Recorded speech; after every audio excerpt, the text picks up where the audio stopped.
And now for my money monologue.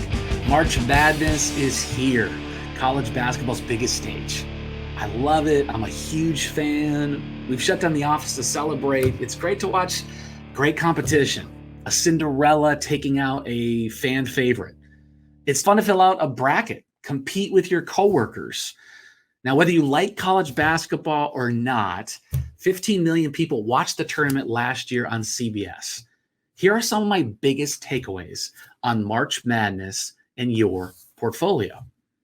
Number one, upsets will happen. You know they're going to happen. They happen every single year. A 15 seed upsets a 2 seed. Some no-name team beats your favorite team. It's going to happen, and it blows up everybody's bracket. It's not unexpected. You know it will happen. Same thing can happen in your portfolio and for investing. You may have a stock that you've loved. Maybe it's been the best performer for you over the past 10 years. But guess what? The next decade may be different. Maybe there'll be a new leader. You may have a company that you've worked for. You've accumulated a whole bunch of individual stock. It's a big part of your portfolio. You think you can never lose.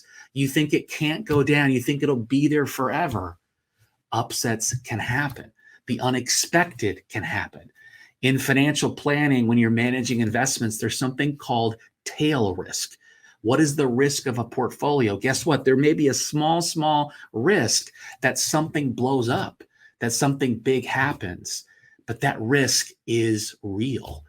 And upsets can happen in the NCAA tournament often because you've got so many games back to back, and it's one game you lose and you're out. In pro basketball, the game is a lot different, but in the playoffs, you've got 5 or 7 game series. If a team or a player has an off night, no big deal, because over that 5 or 7 game series, hopefully the best team prevails. The beauty about March Madness and the NCAA tournament is one game you lose, you're out. You have a bad night and you're done. And with stocks, it's just important. And with investing, it's important to know that just like in the NCAA tournament where upsets can happen, upsets in your portfolio can also happen. It's one of the reasons why we diversify. You don't have all of your eggs in one basket, because if something happens to one of your favorite positions, it doesn't hurt your overall financial plan. Number 2, it's okay to pick some favorites. When you're fleshing out your bracket this year, a lot of people, it's popular to pick the favorites. And if you don't know anything about college basketball, if you pick the favorites from every one of your brackets, you have a pretty decent chance of winning the bracket pool. And the reason is because if some of those top performers make it through to the next round, you get more and more points each round they advance. So you're a novice and you're filling out a bracket challenge for the first time. If you pick a bunch of favorites, you could end up doing pretty well. I think the same thing applies in your financial life, in your portfolio. Don't be afraid of owning some favorites, some go-tos. There's a reason why some of those greatest American companies have done so well over the past decade. There's a reason why they are the darlings of Wall Street, and many analysts are favorable on their future over the next year or in the next few years. It's okay to have some favorites in your portfolio, and there's reasons why they are favorites. They've got good earnings. Their earnings are growing. They've got good profitability. The fundamentals of their business are good. It's okay to have a significant portion of your portfolio not only be favorite companies, but favorite indexes, favorite funds, favorite sectors. It's okay to have those favorites in your portfolio. And if the analyst community has a consensus on improving conditions in a position, it's not necessarily a bad thing to have a concentration there. Number 3, look for value. Value is important when you're filling out a bracket for March Madness. One of my secrets for putting together a good bracket is to start paying attention to college basketball a few weeks before March Madness is here. Take a look at the Big Ten tournament or the SEC tournament. How did different teams do? And it's interesting to see sometimes the winner of the Big Ten is not a number 1 seed. Maybe they're a 3 seed. Maybe they're a 5 seed. So In bracketology, in building a good bracket for March Madness, sometimes you're looking for value. Is there a team that has momentum? Is there a team that's got a really good squad, but maybe exited their local tournament early and now they're still in the tournament, but a lower seed? Where is their value? Same way with investing. It's not just the favorites that should make up a balanced portfolio, but where's the value? Is there a sector that's not favored? Is there a company that's been punished, that's down more than it should be?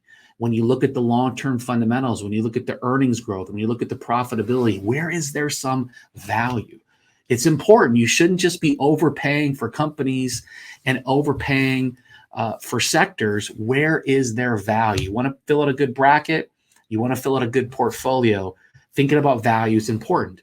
Warren Buffett, one of the greatest value investors of all time, when the world gets greedy, he gets scared. And when the world gets scared, he gets greedy. Sometimes it pays to be a little bit of a contrarian when it comes to investing. At the very least, keep your eye open for some value players. Number 4, realize that it's impossible to be perfect.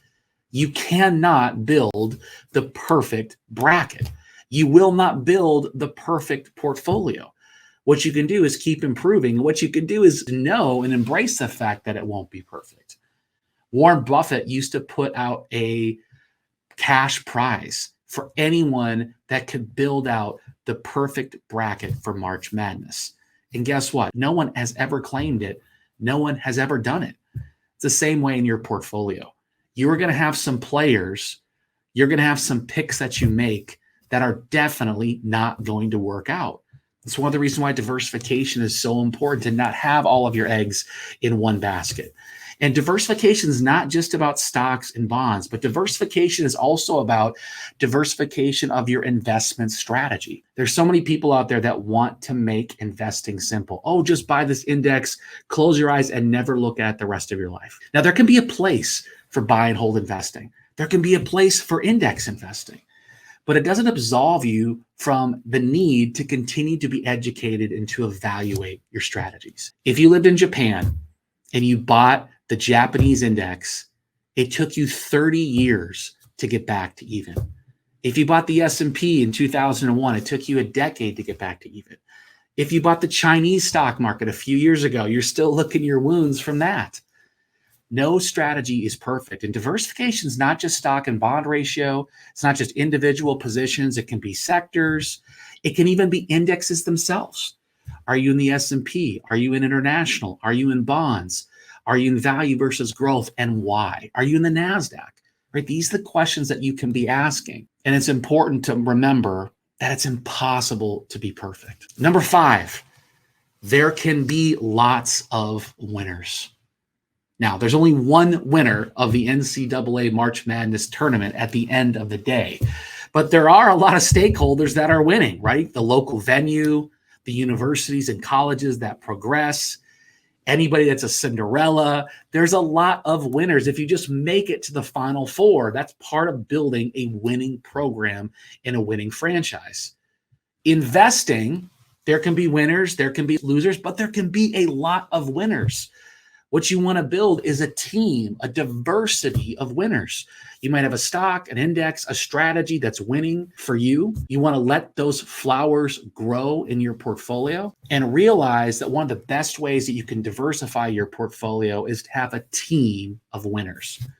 The thing about investing is we're not solving for one tournament, right? You may be investing for a decade, maybe 2, maybe 40 years ahead of you. How do you build a team of winners? And I think the better way to think of it is a lineup on a basketball team. You might have your starters, you might have your center, you might have your guard, you might have your good three-point shooters, and you have some bench players. You have some players you might be developing, and you want to have some cohesion and diversity in your team for different types of circumstances. But make no mistake, investing, there can be lots of winners, not only on your team. You can make money investing, your neighbor can, your friends, your coworkers can. You want to have the right strategy, though, that is appropriate and fits for you and what you're trying to accomplish. Those are my biggest takeaways for March Madness and your money. Upsets will happen. It's okay to pick some favorites. Look for value. It's impossible to be perfect. And there can be lots of winners. And that's my money monologue.